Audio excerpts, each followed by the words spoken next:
Good morning. I'm SunAh, and you're listening to Let's Grab Coffee on WYXR 91.7 FM. Every Monday morning, I'm joined by experts from across the country who are investigating our most pressing social issues and common curiosities. Over the next hour, you'll learn about their inspirations, motivations, and of course, what they know about the world around us. So grab that cup of coffee and get ready for a fun and insightful conversation. Over the past several years, there's been growing attention to the importance of representation in movies, television, and media overall. And we've seen this through the inclusion of stories from Black, Indigenous, people of color, as well as LGBTQ folks. Of course, representation alone or simply just seeing people on the screen who looks like us is not enough. We also need a diverse range of folks behind the scenes, writing the stories, and also writing a variety of stories, not just one narrative.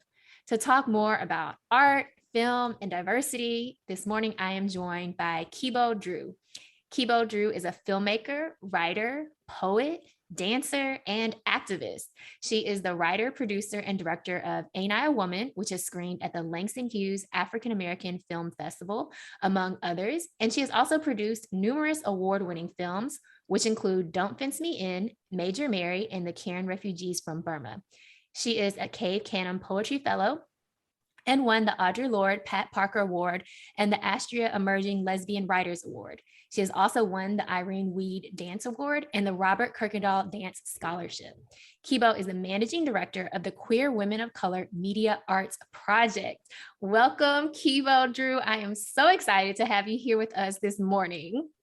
I'm happy to be here. Thank you for inviting me to share the morning with you. Yes, no, thank you for responding to my tweet that I just kind of put out there in the Twitterverse, like, hey, y'all, I am booking guests for Let's Grab Coffee. Like, shoot your shot. I love it when people like amplify themselves. Like, we don't have to wait for someone else to say, hey, I am an expert, or I'm knowledgeable about this, or I'm just an awesome person. So I love that you were like, I volunteer as tribute. I mean, the more of us are out there telling our stories, the better it is. So I was happy to volunteer as tribute. Yes, yes. And I love that. And, I love what you just said there. Like, the more of us that are out here telling our stories, because that is what you all do through the Queer Women of Color Media Arts Project. And also just a call that has been ongoing, not just in the past several years. I know I kind of framed it in that way, but since forever, right? Because we have a desire to tell our stories. That's how we learn about ourselves in telling stories, sharing stories, and having those stories affirmed.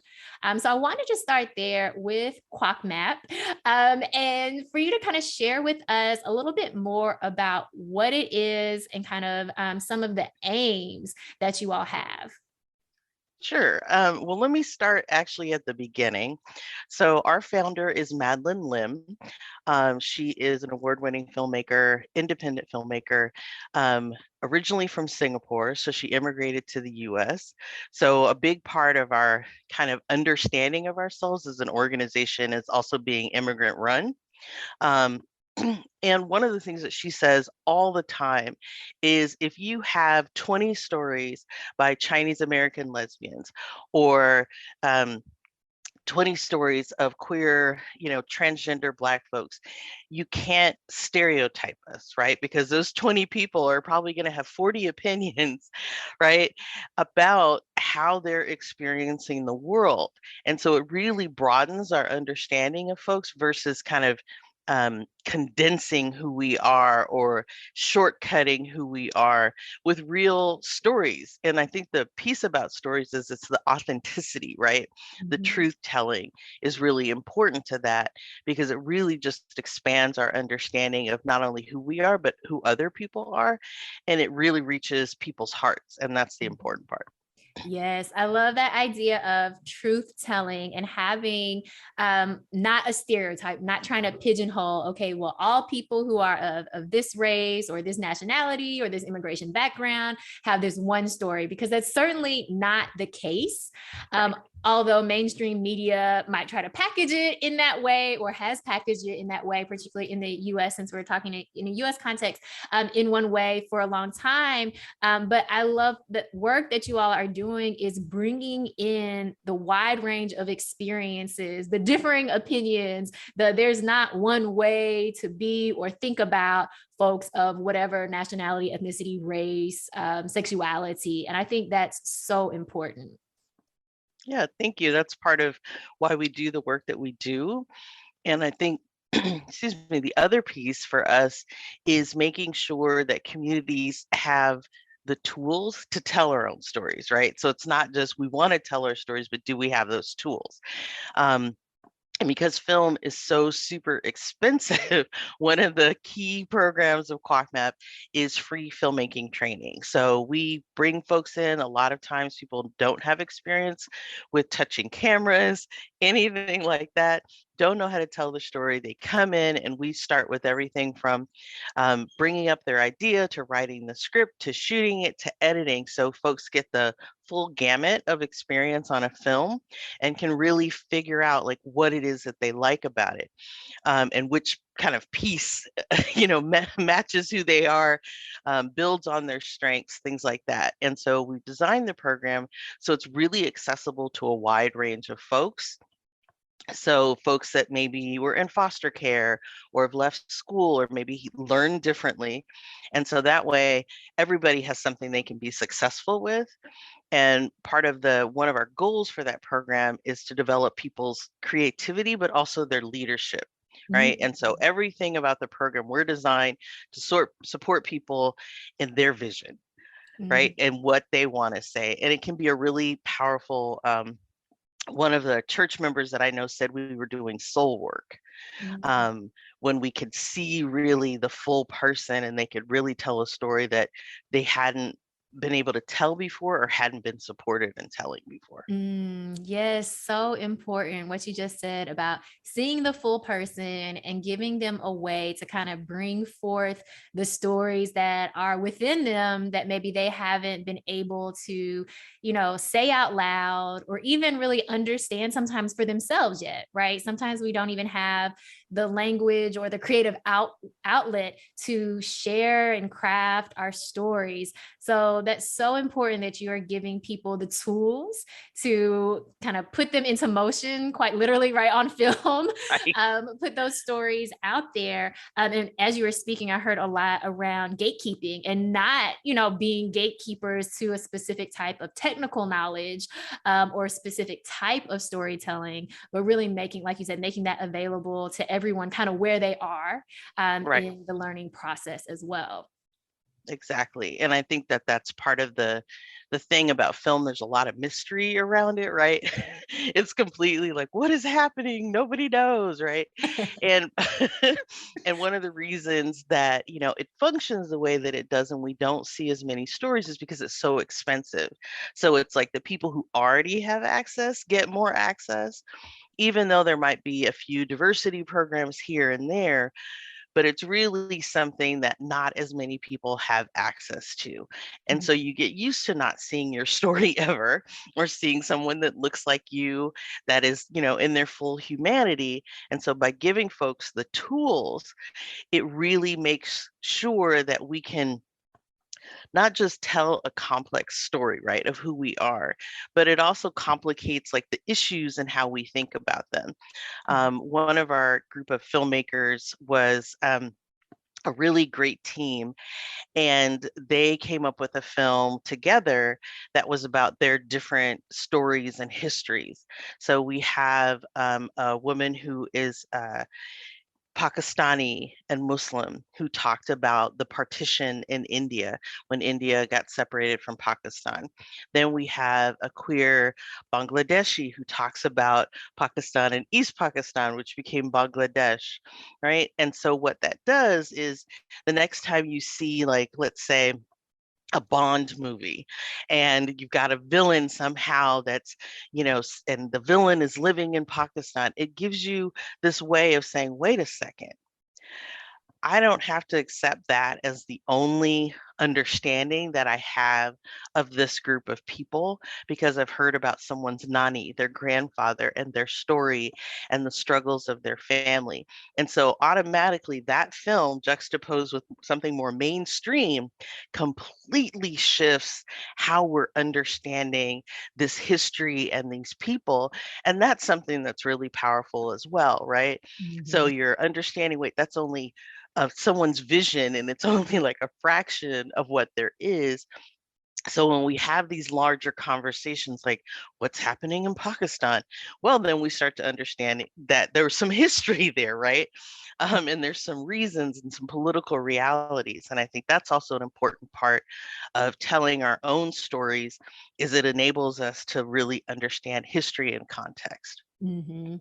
You just keyed in on something so important, understanding history in context, because oftentimes we don't even realize that we've started to incorporate or believe kind of these little snippets or narratives that we see in kind of mainstream film, right? It just kind of enters into our consciousness. And even without knowing it, sometimes now we're thinking about people from Pakistan, right? In your example, in a certain type of way. And it's like, where did those thoughts come from when I haven't had, a Right. full experience or interactions? And it's because of these messages that we see from media. And like you mentioned, if we've never seen people who look like us, that also is impacting how we even think about our existence in this world and who we are, or even who we might be able to become. Right. And it's really interesting because there's actually been studies done by some of the large universities, UCLA and USC, that have great film programs. And there's a direct correlation between who's behind the camera and what we see on screen. So if we have, and I'm just going to say it out, if we have our kind of cisgender heterosexual white men behind the lens all the time, what we see in front is usually fewer disabled folks. We see girls as young as 13 sexualized, just like women over the age of 21, right? We see stereotypes of LGBTQ characters. We see them as deserving targets of violence. So, who's behind the camera and who's behind that lens really, really affects and shapes the stories that we're seeing. And so, we can't um, deny or undercount how much that affects the framing that we're used to in media. Mhm. And that framing is so important. As you just shared, who's behind the camera is impacting, how we're seeing the world now, right? Through this movie or through this television series, it's impacting what we believe. And especially when you may have limited interactions with folks of other races or nationalities or ethnicities or, sexual orientation, we start to believe, okay, it must be like I'm seeing on this show, or it must be like, kind of this very limited representation. And then when you have these stereotypes that are continuing to be repeated across types of media, then you're like, okay, well, this must be how they are, right? Yeah, I mean, but it doesn't just affect how we see other people, but it affects how we see ourselves, Mhm. right? Um, we did a series with the Transgender Cultural District here in San Francisco. And it was the time when we brought all of our transgender folks of color, trans Black folks, Latinx, Asian folks together as filmmakers within a screening. And one of the really powerful things that happened was the host of that screening said the first time she ever saw a transgender person on television was a dead body on the Law and Order TV series. Right. So that's her seeing herself as like a young transgender Asian woman. This is the only representation I have is of someone that is not even alive. Right. And that really, really impacts how we understand ourselves, right? And how we're moving in the world. And I think that that's something that we don't talk about enough. We don't um, really get into the impact of that, right? Because it can cause all kinds of, again, there are more studies around stress and cortisol reactions and just the impact of that kind of representation, including hate speech, right? That has an impact on our physical health and our mental health as well. And so constantly seeing images where you're dehumanized doesn't lead you to feel good about who you are. So that's why we get excited about representation, right? It's like, oh, okay, here's someone who's like me doing something different, Mhm. maybe struggling like I am, but also triumphing like I might, or succeeding. And Mhm. I think that's a really important piece as well. Mhm. Absolutely. I mean, I can just think about, myself as an Asian American woman. Like, when was the first time I saw, myself represented? And maybe it was, figure skating, for my kind of generation, right? Right. Thinking about different figure skating stars at that time. But it was very limited, right? It was extremely limited. And that's why, just speaking from an Asian American experience, so often, again, folks, again, of my generation would have similar experiences of, oh, you must be related to Jackie Chan, or, just like very kind of similar key individual Asian Americans that they could kind of latch onto, but that's it. Hmm. And so you think, okay, well, maybe it's, for me, it's martial arts. Are these my choices in life, like martial arts or figure skating, or being, the friend that's shunned or made fun of, Hmm. or over sexualized, or maybe under sexualized, right? Or whatever. But like you mentioned, not a full person in a full range of humanity with experiences of love, of joy, of loss, of, just the full range of the human experience. And so you Hmm. begin to say, well, I must just be this really small, I must be really small. I have to make myself small, or, all of these full ranges of love, especially we think a lot about, romantic partners in Right. media, that must not be for me. And it does start to shift kind of how you're thinking about yourself. Right. And I think that also it affects sometimes whether we feel like we can be empowered and we can change things. QWOCMAP works a lot with Native community as well, right? And so one of the things that we know about Native and Indigenous communities is like even being able to go to a powwow and see yourself represented and see either not just your own particular culture, your tribe and your language, but all of the different range of like an intertribal event really allows you to make different kinds of choices, right? When you see yourself represented in a different light, that means that you can do things, well, I don't have to be this limited image, I can be something else. And it really opens up some possibility, and it's not without understanding like there's some structural issues that prevent us, but just that ability to say, wait a second, I even noticed that there's structural issues happening, and that's limiting and putting me into a small, tiny box. Maybe I need to do this a little differently. Absolutely. That empowerment piece, sometimes, we don't even know that we have that power, right? That we can have that kind of self agency. And then we also have that community power as Right. well. And so I think that is another really important piece of what you all are doing with QWOCMAP, as well as giving folks the tools to kind of tell their own stories. And also, I think that is so self-empowering to know, like, I've one mastered this technical skill, but then also that I can tell a story that really resonates with my experience. I don't have to just kind of sit back and only see or feel resigned to what's already out there. So I think that's really important. Yeah, and I think it's when excuse me, when we're doing things together, right? Marianne Kaba, who is an prison abolitionist, talks about anything worth doing is worth doing with other people. Mm. Right. So at QuackMap, we teach in a group, people learn together, build those relationships, and then we bring the films into our film festival, and everything we do is free of charge. So that's a big, removes a lot of barriers for folks as well. And when we bring the films into the film festival, we also solicit films from around the world.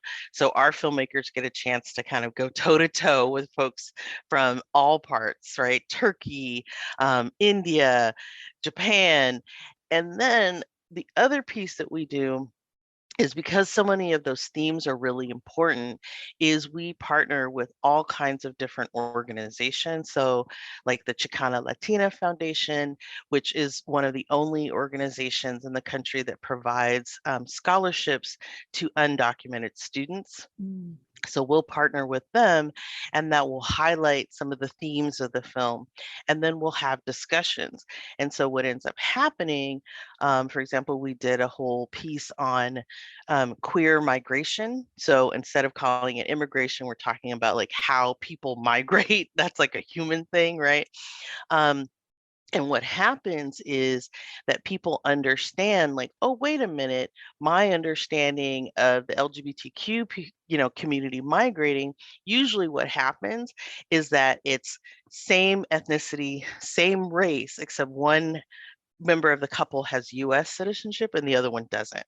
And that happens a lot. Mm. And so then we start understanding, whoa, wait a second, this is what's really, really happening. These are the issues that are pushing people. And so then other folks can say, wait a second, I didn't know what to think about this particular issue, but now I know what to do. Right. Mm. So then they can take action, and we're thinking about that collectively, right? Not just I'm having individual awareness, but what can we do that's different together. So in some ways, it's a little bit like African futurism or Afrofuturism or even indigenous futurism, where we're understanding our traditions and things that have happened in the past, and we're creating almost like a snapshot of the world we want to create in the present, Mm. right? So we're thinking about our future. So at the film festival, we have ASL, we have open captions, we have free childcare, we have free food, we have crisis counselors, all those things that people need to feel safe Mm. and feel comfortable and feel welcome and included like they belong are all part of what we bring into the circle for this few days of the film festival. And it's an example of, yes, we can have everyone from babies to great grandparents in the same room. And I know for Navajo culture and for other Native cultures, that's a healing when you have that many generations in a room at the same time. So that's also part of bringing folks together, is what ways can we heal and change, and how can we imagine a better world so we can get to a better world. Mhm. I love that. And what you just ended on, I think, is important, right? How can we imagine a better world, right? We have to imagine it first. We have Mhm. to think it and believe it in our minds first before we can see it in our, physical world. And, kind of this whole conversation, even, what we see or in film and television, sometimes that can limit, right? To bring it back to what we said before, even limit what we think is possible, not just for us, but for our community and for our world. So, for folks listening, I think you really laid out just kind of key foundational elements of what should be present when we're thinking about, okay, whether it's gathering folks right together and making sure, like, how do we show people that you are seen, you are welcome? This is what we do in all of our events, having childcare, having trauma counselors, having, right, all these different resources. You don't have to ask for it. It's not an accommodation. It Mhm. is the world that we want to live in and create. And, I think that was just a great example, because I know people often think, well, what can we do? What can we do? This you can do this, Right. you can do this as a starting point. You could do this. So thank you so much for sharing that with us. Let's take a quick break. You're listening to Let's Grab Coffee on WYXR 91.7 FM. We are here on WYXR 91.7 FM. This is Let's Grab Coffee. I'm SunAh, and I'm here with Kebo Drew, the managing director of the Queer Women of Color Media Arts Project. And we've been talking about all the great work that you all do at QWOCMAP, and also getting into this idea of, imagining our futures, co-creating a future where all of us are seen, all of us are present, and all of us are valued. And when I think about everything that you've shared kind of before the break, it really is just reminding me of how much arts and politics go together. And oftentimes we want to have this kind of false divide between those, but truly, what we see in art is political. And even the idea of it not being political is political. And I kind of see that or think about that in some of the ways that QWOCMAP kind of is intentional around the voices that it wants to amplify and the vision that you all have for your organization as well. Very true. I mean, I even want to take it back to Memphis, right? Yes, come on. So, before my grandmother passed, at one point we were going through the photo albums, and she showed me a picture of the storm that prevented Martin Luther King Jr. from speaking in Memphis, Mhm, and how his talk got rescheduled to months later when he was later then assassinated. mhm, And my grandmother said, "This is a picture, we call this the storm before the storm." Right? All of the snow and everything else that prevented him from speaking. And I think even during that time, my family moved from Mississippi to Memphis when my mother was 8 years old, because my grandparents were sharecroppers, and they really spent a lot of time um, kind of struggling under Jim Crow South, right? mhm, Um, but also being real strivers, wanting to make a change. And one of the things that my mother talked about, going to, it was Memphis State, and spending some time at Lemoyne-Owen for a while. Before that was the sense that we could do something and things could change, but also understanding that all of that political action that was happening during the civil rights era, there was also an artistic movement happening at the same time, right? And mhm, so thinking about the freedom singers and all of those songs that really got people um, that made people feel courage, right? And connected to each other, and how important that cultural moment was in terms of, like, we have Mahalia and we have Lena Horne, and we have folks like Sidney Poitier and Harry Belafonte and all of those artists, um, Ruby Dee and Ozzie Davis being a part of that movement. And so one of the things that QWOCMAP understands is that for every single social movement, there's an artistic movement happening along with it. And that artists have a role in shaping, documenting, being a part of what those changes are that are happening as well, right? mhm, And also understanding that that's a legitimate form of doing movement work. mhm, And I think sometimes we forget that, or we have a society that's like, that's art, that's entertainment, it doesn't matter. But most of that art and entertainment is reinforcing the status quo, right? Versus the folks in community that are like, wait a second, this is what I have to say.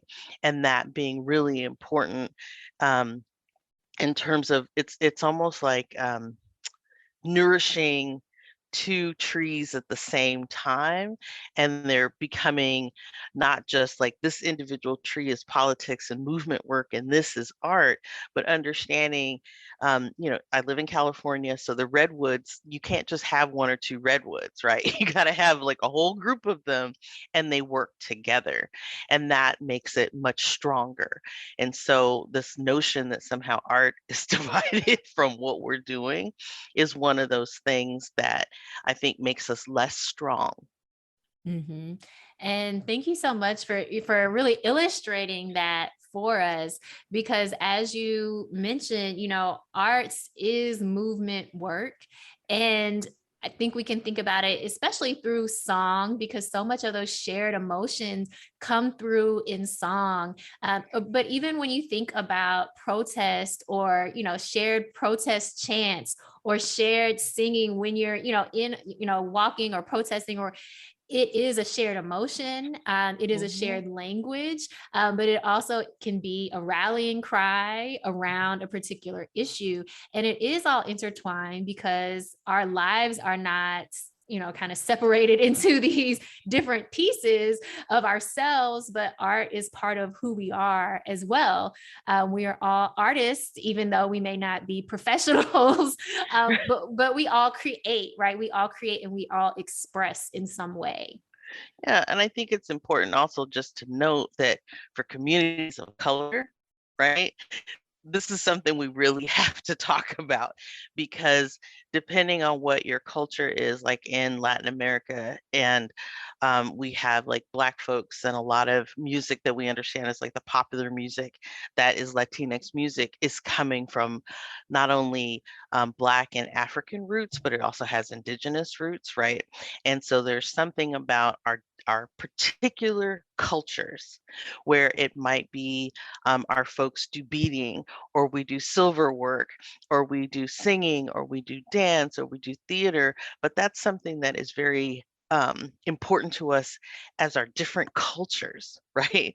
And I think sometimes we lose that because the mainstream model, and this is just something I talk about all the time, is that when we understand kind of our the history of classical art forms, right?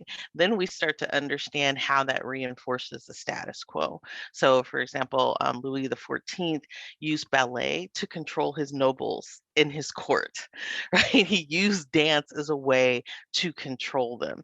And so, ballet and its history, even though it's, there have been all kinds of dancers who really sort of contributed to it, there is a history there that we need to understand and how that reinforces what we're doing. But culturally, we have all of these like amazing dance forms and traditional dress, and even our food, right? Our food ways are important as well. And I think that that's something that people draw a lot of strength from. But if we're busy comparing it to the so-called high arts, then we're thinking that we're always less than. I had an experience with the San Francisco Symphony where we were kind of talking, and someone said, "Oh, I think that, to really get people into the symphony, we just need to take a bunch of instruments and just jam together, and people will understand music." And I actually said to him, I was like, well, the formation of this kind of classical music and symphonies is less than 500 years old. And a lot of African dance forms, those families that have been dancing or drumming have been doing it for thousands of years, or even um, musical forms like in Bali, that's been going on for quite a while. So those traditions and that discipline and that teaching of that art form is something that is much, much older and has much more refinement because it's so much older than a lot of what we think are the classics. Mm-hmm. Yes.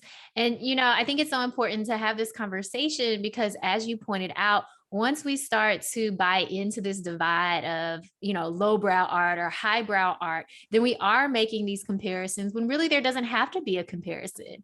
Each art form on its own is enough on its own. It doesn't have to be compared. They are different and distinct, and they should be. And it doesn't have to be a comparison to what is better. None of them are better. They're just different. And they're Mm-hmm. reflexive of particular histories, particular contexts, particular migration and immigrations, right? And of course, always, as with everything, laden with power and power relationships. Right? And that is just a part of, every piece of our life, even the conversation around, well, this is high art, this is low art, or, Mm-hmm. this type of music is better for this reason or that reason. But it all comes down to who gets to decide, right? Who gets to make these decisions? Who gets to say what is valuable or what is characteristic of something that Mm-hmm. we say as, high culture. Right, exactly. And I think it's important to say that it's not better, right? It's about that power relationship because it's also a healing when we say, oh, my particular, like, again, going back to powwows, like this dance form, like a hoop dance or a shawl dance or a jingle dance, like that's my thing. And that's a beautiful thing because it's also like how we imagine the world, right? And how we understand the world. And some of the things that we don't give credit to, the innovations or the creativity, right? Or the power, even the formation of the US Constitution, we forget or conveniently forget or ignore, right? The Native folks and their participatory democracy that actually started in the 1100s, right? So while Europe was like, we don't know what's going on, Native folks here in the Northeast were like, this is what it's all about, right? And so I think that if we know those kinds of things, it also gives us a possibility of what we can do differently.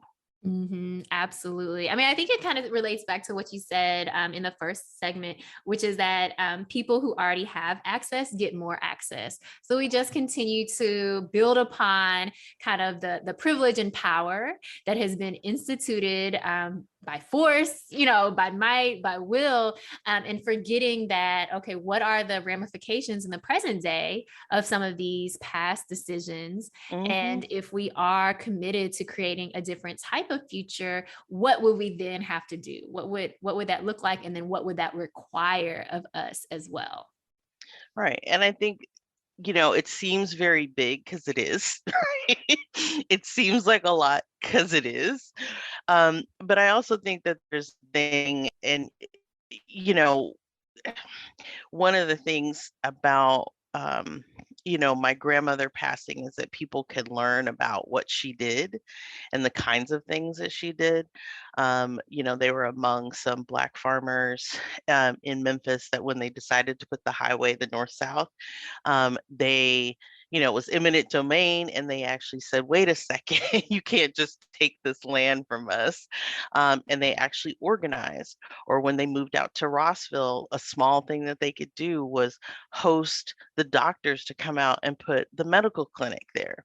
Right. Or even joining the PTA, not to say, this is what I want for my kids, and I don't care about other kids, right? Because that's sometimes what happens. But this is what I want for all of these children in all of these schools. And of course, they were segregated schools back then, but this is what I want for our community, right? My grandmother didn't necessarily have as much access to education. And so she wanted to make sure that everybody got access. And I think there's that community minded piece that allows us to think, wait a minute, there's something I can do here. So instead of feeling disempowered by the enormity of everything, saying, this is something I can do, and understanding that, when the least of us is harmed, that hurts everybody. Mhm. And understanding also that when we do small things for the good of all of us, it helps everyone. And I Mhm. think that there are ways that we kind of forget that, or we're so used to thinking like, for example, the disabled community. Sick and disabled folks have been doing things like making sure that everybody has curb cutouts, right, in their sidewalks, which everybody uses those curb cutouts, right? Or making sure that we're thinking about even our COVID response very differently. And they've been sounding the alarm for the past couple of years.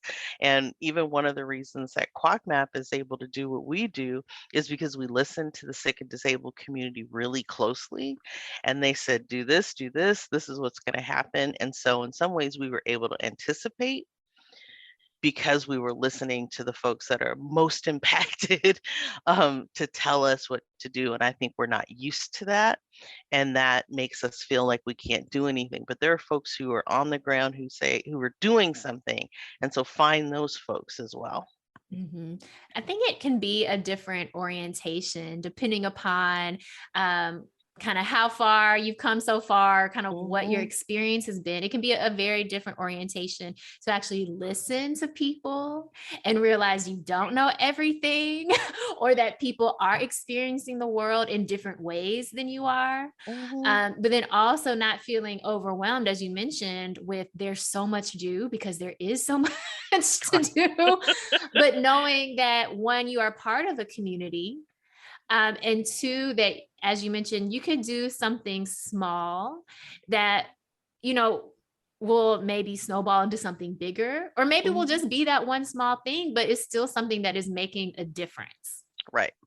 And I think it's important. And I mean, and that's even part of like why QWOCMAP is the way that it is. It was one filmmaker, again, who had a particular story.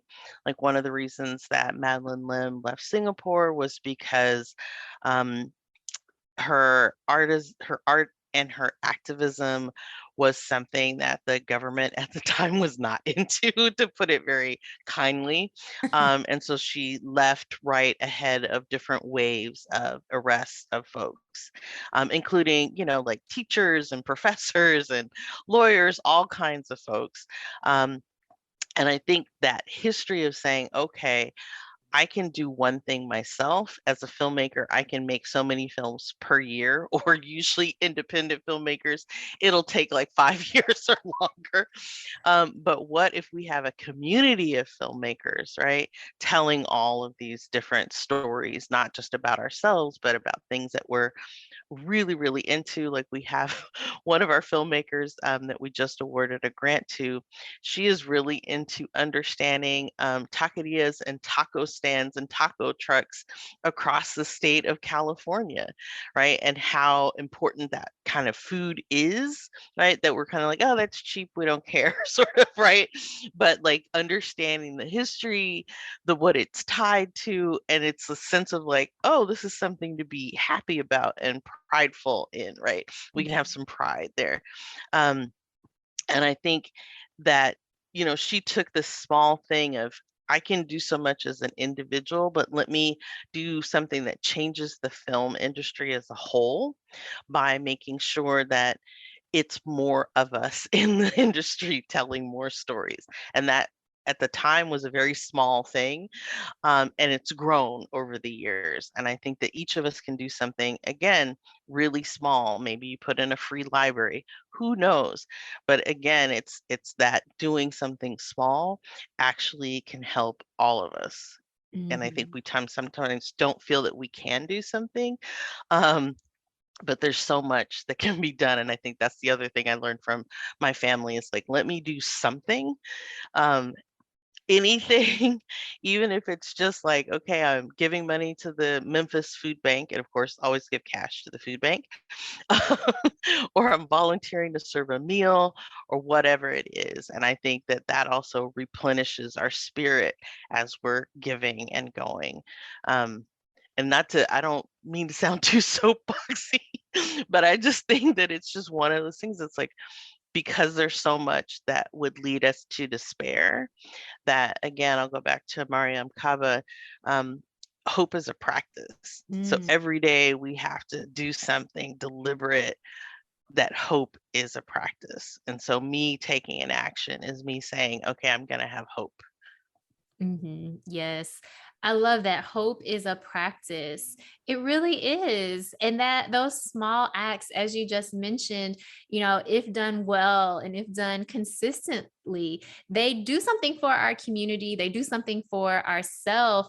And, we are social creatures, we are communal creatures, even as much Mhm. as, particularly in the US, we're all about individualism and, yourself and your own choices. And it's really goes against everything that we are, as human beings who are meant to be social creatures, who are meant to be in community. And Mhm. sometimes that dis-ease that we feel is because we're not connected, is Right. because we're not doing that one small act that we know we could do, that keeps us connected to a community and that tells us to ourselves that I am part of a community and I am important, and my contributions, they are leading to something good Mhm.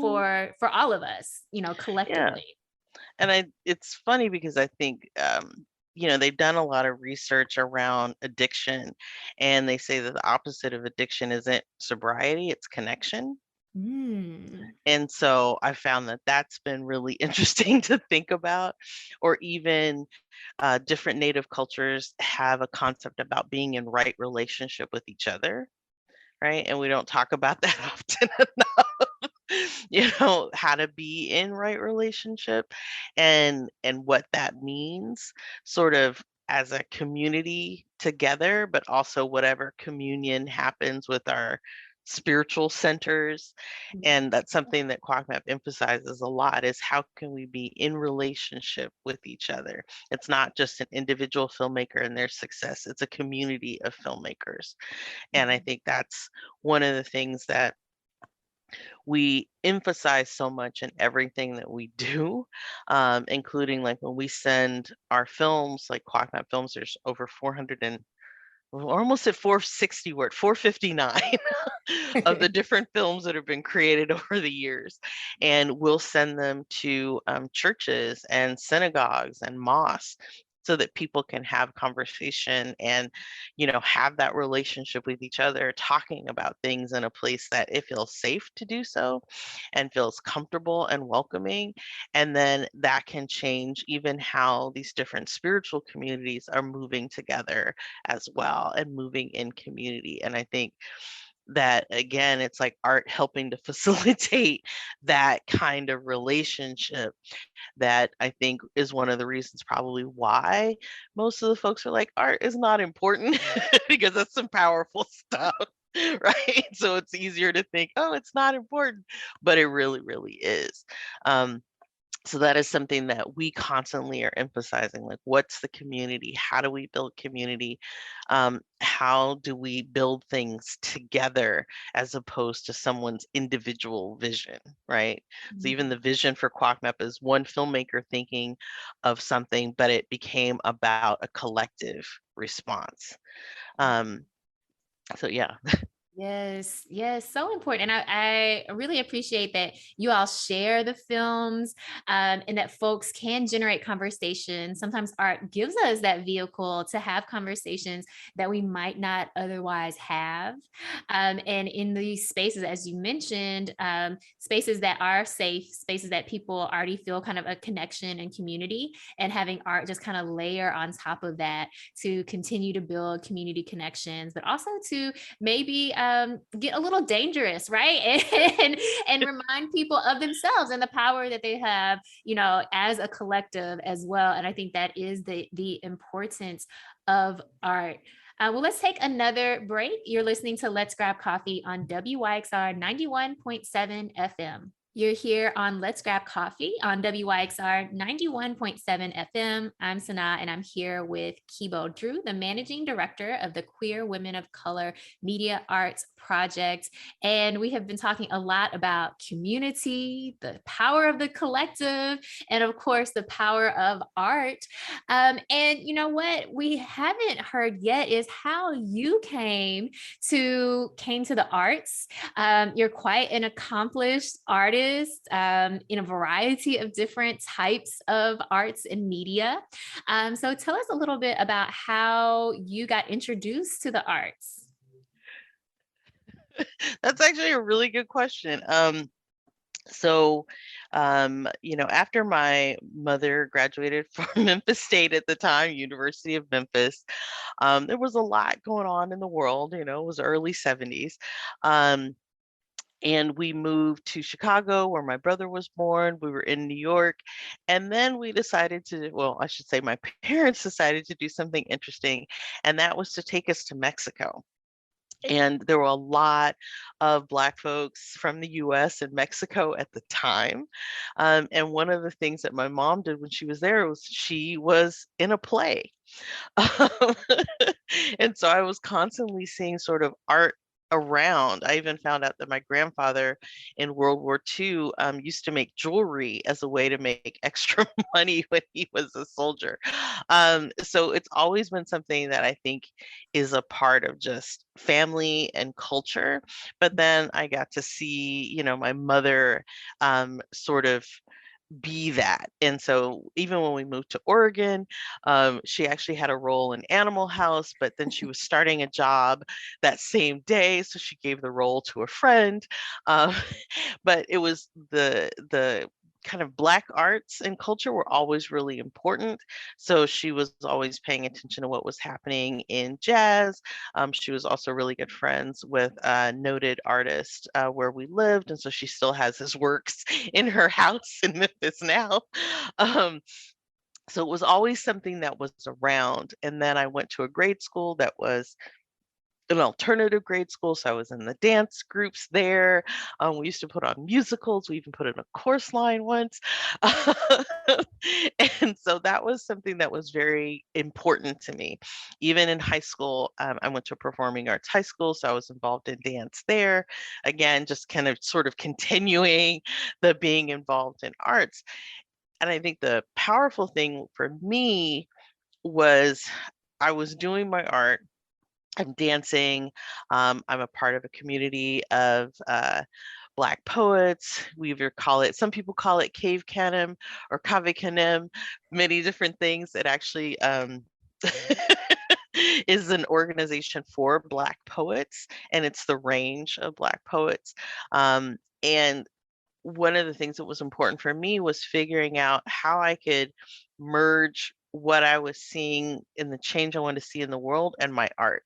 Mm. Um, and that was a really important connection to be able to do that. And it was something that I struggled with for a while because I didn't actually know the history of artisan movement. So I thought that I could only do this thing, and whatever was happening with social change was on the side. And so I didn't get that I could do both. Mhm. And once I figured out that I could do both, that there were poets like June Jordan, that there were folks like Toni Morrison and Audre Lorde. Once I figured that piece out, then my art became a lot more focused, and a lot more, I think, refined and specific. But it also gave me a sense that that even my film Ain't I a Woman is about how Black women are not seen as feminine, and not seen as being able to hurt or be in pain, but also understanding even just the history of the South and sexual assault of Black women, and being able to connect all of those different stories in a way um, that celebrated kind of our beauty and also our healing. Mhm. And to be able to do that creatively in a way that really, I think, was healing for me, but for other folks as well, Mhm. right? And even just to be able to learn about filmmaking, because I learned through QWOCMAP. I Mhm. took one of the early workshops back in 2000 when the organization first started. But even having triumphs like being able to fit Black women of different skin tones in the same shot and have everybody lit perfectly Mhm. was like, it's like my pet peeve, but also something I could do creatively. And to have a sense where I think it's sometimes I look at it in wonder of like, this is the power of what I can do creatively. And it's something that is really inspiring to me, but also I get really super excited about. QWOCMAP is in the midst of basically I'm serving as producer for a film called Jewel, about Jewel Gomez, who is African American and Cape Verdean, and also Iowa. So her family came from the Iowa reservation, and she's also a descendant of Massasoit, who Massachusetts is named for. Mhm. And to be able to kind of combine, here's a story of someone who is Native and Black and a lesbian and a writer and a playwright, and bringing all of those different worlds together, and how that really um, is really powerful for a lot of folks. Mhm. Um, and that just fills me up. And yeah, I'm trying to figure out how to describe my own art because I'm a little modest about it. But that is something that I'm a part of, and it I think it makes me the human that I Mhm. Yeah. Yeah, as I was listening to you, That's what was coming to mind. Like, we are these complex and sometimes complicated people. And I think we kind of sometimes grow up thinking we have to suppress parts of ourselves, or this piece of ourselves is only for when I'm around these people or in this context. But the healing that comes with integrating all of ourselves and realizing that um, there's no reason to feel shame or ashamed of any piece of who we are, and really accepting that. I heard that coming through in, kind of what you were describing. um, and the power of art, what you mentioned, that that early piece that you made, Ain't I a Woman, thinking about, like you said, it was healing for you, but it was also healing for other people. And that kind of goes back to that, like, what is the one small or not so small thing that you can do, that is, it becomes healing not just for you but also for other people. And I think that is the power of art. Yeah, I'm like so wound up in it, but I mean, that really resonates for me because I also, art saved me in a lot of ways. And I think that that's the part that we forget about. Like a lot, if you talk to a lot of artists, and depending on our background, we'll say, yeah, art saved me, or art got me out of a bad situation, or something like that. And I feel like we don't talk about that enough. Mhm. About that power because it doesn't seem as concrete, but it is something that is really like core to kind of who we are as people, being able to express who we are ourselves, because so often it gets kind of smushed to the side, or you're not told that you can express, and that ability to be able to express even just something really, really, really painful, is really important because it gives us a perspective that we didn't have before. And I even just think back to my experiences in dance. I didn't have the willowy body type even when I was a kid. I was a very solid kid. And then, as I grew older, as a fat dancer, right? And I'm using the word fat not as a pejorative, but, as part of fat liberation. And it was really, really hard in some places to dance, no matter how good I was and how talented I was. There was one dance class where it was so bad, the sort of little comments that people would make, in addition to the fact that it was a West African dance form, and there were a lot of folks that were not West African taking the dance floor who had a lot of privilege, and the ways that they talked about the dance form was really hard. So I would have to talk myself through a 3-hour dance class. Wow. But there was something really powerful because our cultures create the dance forms or the music forms that speak to who we are. So West African dance for me, with the body that I have, and even the body I had then, our bodies were made to do those dance forms, right? And so the things that I could do with this body, because the dance was made for bodies like mine, that was something that was really powerful for me. And it took me a while to figure that out. But then when I started understanding that for a lot of Black women, dance was a place where we had complete control over our bodies, which is really important that I think we don't talk about enough. But also, there's something about those dance forms where you not only have control over your body, but you're also controlling space and time in the way that you're moving. And that is something that is so it almost like it alters something fundamental like on a really deep level, because I think even for a lot of folks that are sexual assault survivors, like the ability to have control over your body and to say what is happening with your body is a big thing. Um, and so it felt like it was a way for me to move and control and to take into myself something that was healing. Mhm. Yes.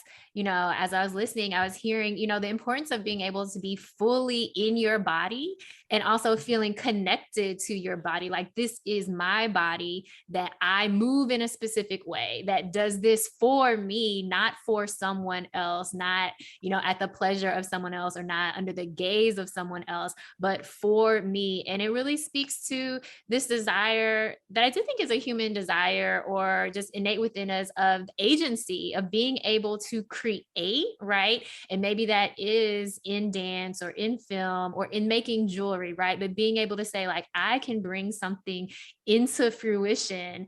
And that itself can be very healing because oftentimes, like you said, we don't get to express ourselves. We're told that, our experiences aren't real or the way we feel is wrong or that we can't create that.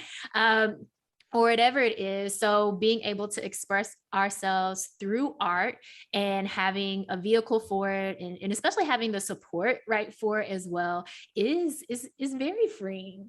Hmm. And I think that, a lot of us get pushed out. There's a lot of pushing out.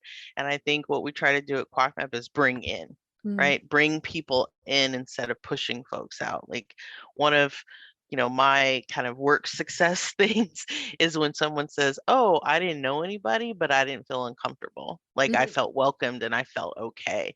And that for me is really important because I've experienced being pushed out, so being welcomed in. And I think that through my art, that was also something that was really important to me, even though I know as an artist, I tend to scare people. Um, I don't know how else to describe it. Um, but I, was in a screenwriting class some years ago, wrote a, full length screenplay, and I had some of the other students in my class act out one of the scenes.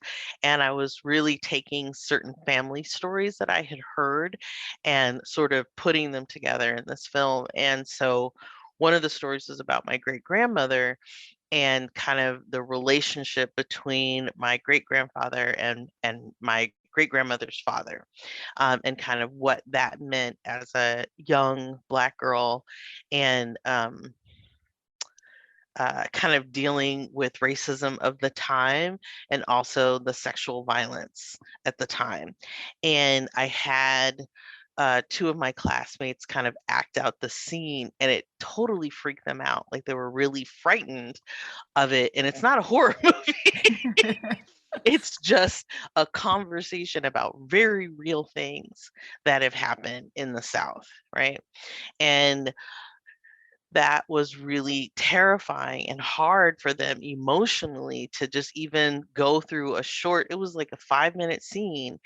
And I realized that that's something, I'm a very cheerful person and I tell a lot of jokes, but in terms of my art, it's something that hits people in a certain way. And that also took me a long time to just realize, like, oh, I'm not going to be the artist where everybody's like, yay. I'm the artist where people kind of go in the corner and think about things really hard after a while, and kind of like got freaked out a little bit. Like that's the kind of artist that I am, and I'm okay with that. Yes. um, We need and all the forms of art, though. The ones that yeah, do make us go, yay, and the ones that make us go, ooh, I need to think yeah, about some things and maybe even, have some conversations with some other folks about yeah. some things. Exactly. I mean, like Madeline Lim, our founder and executive director, for all of her films, she wants people to cry.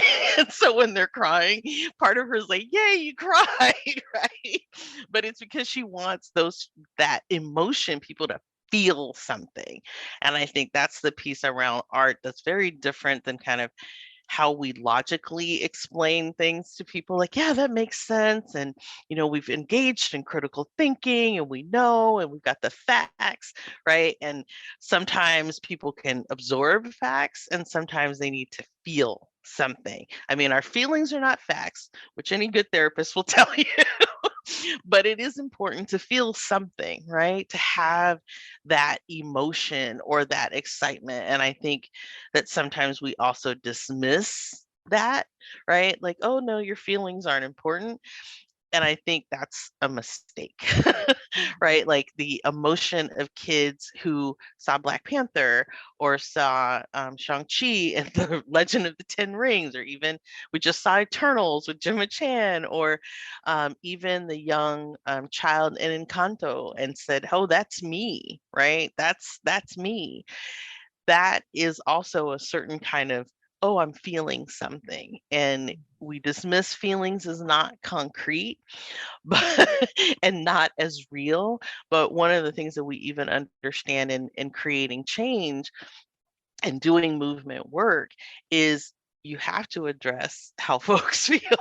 You have to address what's happening in their hearts, because if you're just dealing with like what is happening mentally, it's half the story, right? And we don't see ourselves as fully human beings where those feelings matter.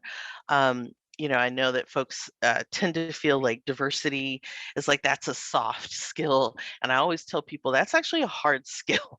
You need training and you need experience and you need some expertise and study to understand how to do that. It's not just simple, like we all just came together and it was all great and we hugged, because it doesn't work like that.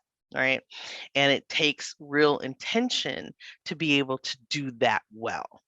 And I don't think that we actually understand what are hard skills and what aren't hard skills, right? So I think that there's some things that are far more difficult that we think are easy. I mean, I even think about like sociology and the history of like W.E.B. Du Bois, um, and his kind of understanding of what we do in sociology and the importance of that, right? One of my close friends is the director of San Francisco Women Against Rape, and her PhD is all around sexual assault. In sociology, it's about sexual assault in Black women, and we need that kind of study, right? And we need that kind of understanding. And I think sometimes we think our feelings are the same as facts, but we need both. Sorry, I just had to say that because I think it's really important to sort of understand the importance of folks that are in community doing that work. Absolutely. Yes. We need the feelings. We need the feelings. We definitely need the facts. Yeah. And we need the arts as well, which cannot be separated from the politics. So it all is really, full personhood, full Hmm. full experience, and hopefully creating spaces where we can bring our full self into a collective future that is good for everyone. Well, Kebo, it has been such an honor and pleasure to have you here with us this morning. Thank you for joining us, and thank you for sharing just so much of yourself and all the great work that you're doing with QWOCMAP. Thank you for having me, and hello, Memphis. I just had to give a shout out there to my mom and my brother and the rest of my family, my aunts and cousins. And thank you for having me. I really appreciate it. Thank you again to Kebo Drew, who is the managing director of the Queer Women of Color Media Arts Project. What a fun and engaging and informative conversation. And don't worry, if you're joining late, you can catch the replay of this episode or any previous episodes of Let's Grab Coffee. They're archived on WYXR.org on the show page. And of course, you can also subscribe in podcast format on whatever your favorite streaming podcast app is. For today's positive note, I just wanted to, share with you or remind you of a quote that Kebo shared with us in our conversation. And that is something from Marianne Cabo, which says, hope is a practice. It's a practice, y'all. I love that idea of, we have something to do. We need to do it. Hope is a practice. Well, until next Monday, I'm SunAh.